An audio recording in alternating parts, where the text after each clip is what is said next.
কিছুতেই সরাতে পারছি না পাথর।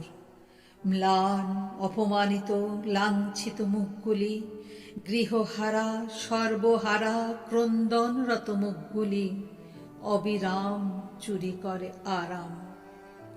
রবীন্দ্রনাথ। তুমি তো জানো পাথর সরানোর মন্ত্র।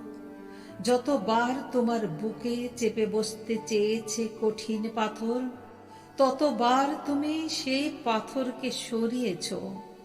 আমার বুকের পাথর তুমি নামিয়ে দাও।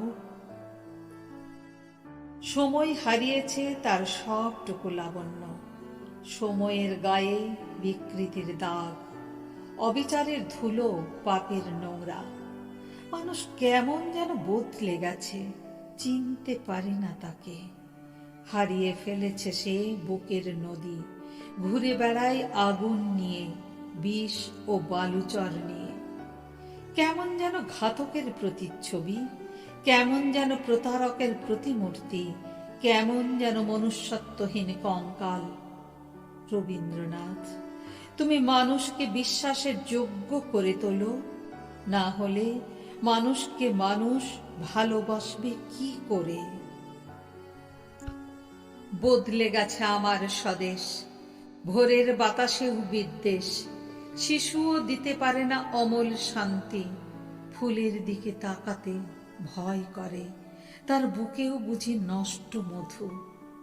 প্রতিটি আপেল আজ সর্প ভক্ষিত, প্রতিটি চুম্বন আজ ঋষি দুর্বাসা, প্রতিটি প্রেমিক শাল্যরাজ, আর প্রেমিকা ক্লাইটেমনেস্ট্রা। রবীন্দ্রনাথ, তুমি তাদের পরাও প্রণয়ের চন্দন, তুমি তাদের হাতে দাও পরশ পাথর। ভাঙাও তুমি অমল তাসের ঘুম, জাগাও তুমি সুধার প্রাণ।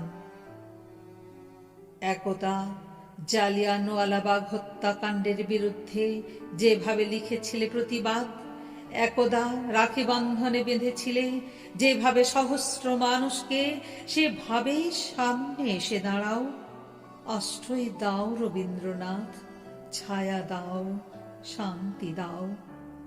এই দুঃসময়ে ভরসার স্থল কি আছে তুমি ছাড়া?